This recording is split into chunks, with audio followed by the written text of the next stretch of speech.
everyone, welcome to my classroom. My name is Christine, and today we will be covering English idioms using food.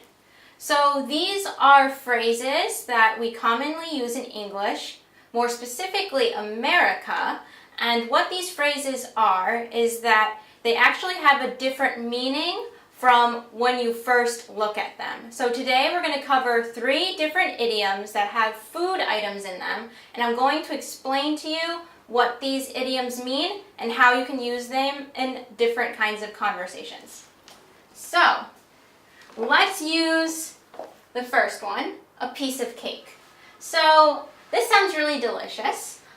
So a piece of cake, I'm going to draw you a little picture here. So it's like a little slice of cake that you have here. So it's something that everyone likes to enjoy. Everyone likes to eat cake.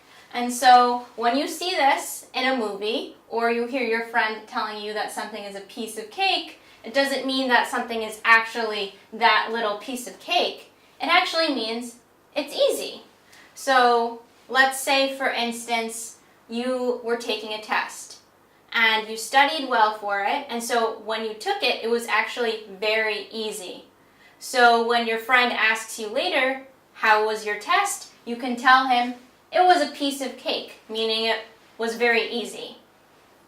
So just remember that just like you enjoy eating cake, that it's something enjoyable, then this means that just like something was enjoyable, then something being a piece of cake means that it was enjoyably easy.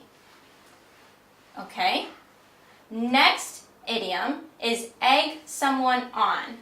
So when you first hear this, Americans use this idiom a lot. It does not mean that you are throwing an egg at someone or that someone is an egg. It does not mean that.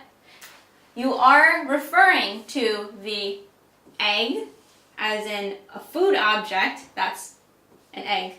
That's a drawing of an egg, just so you can remember. So it does refer to an egg. However, in this idiom and in this phrase, it means to encourage someone, but in a negative way. So you would not egg someone on. You would not egg someone on if you were telling them to study, because that's a good thing.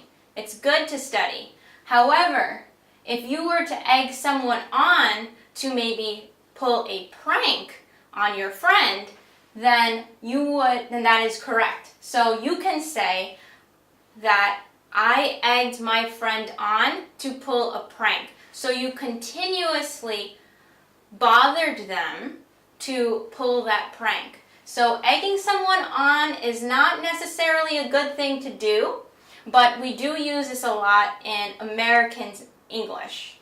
So to egg someone on is to encourage someone, but it has a negative connotation to it. So it's not positive. So only use it when you're pushing someone, if someone is pushing another person to do something that's not technically very good. Okay. So our last idiom with food, which is I think something that we do use a lot in English, is take it with a grain of salt. So I think a lot of times in conversations, we use this a lot in American English. So what this literally means is a grain of salt. So when you guys put salt on your food, that little grain of salt is very tiny, right? It's very, very small. So that one little grain of salt, that little piece of salt is very small and is very insignificant. So when someone tells you to take it with a grain of salt, it means don't think much of it, but just keep it in mind.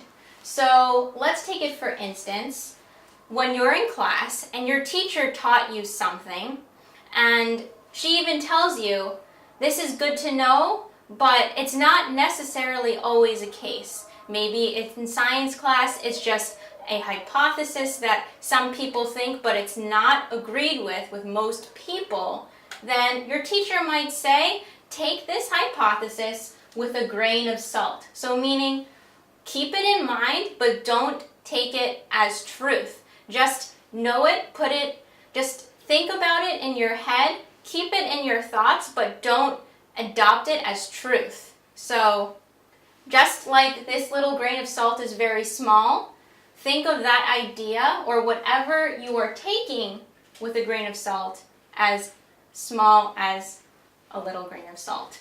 So I hope that was helpful. I know that idioms, especially English ones, can get a little bit confusing because they definitely don't mean exactly what they seem like when you first hear them. So best thing to do is try to use them in a conversation with your English friends or maybe in class when you're practicing conversations and see how everyone reacts. The best way to learn how to use idioms correctly is by practicing.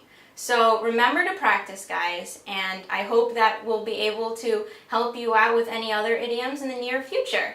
So if you liked what you saw, or even if you didn't like what you saw, just please click that subscribe button up here, and we're going to be making a lot more idiom videos so you guys can have a better understanding of how we use idioms in English. So just check out those videos over here, and hope to see you guys later. Bye!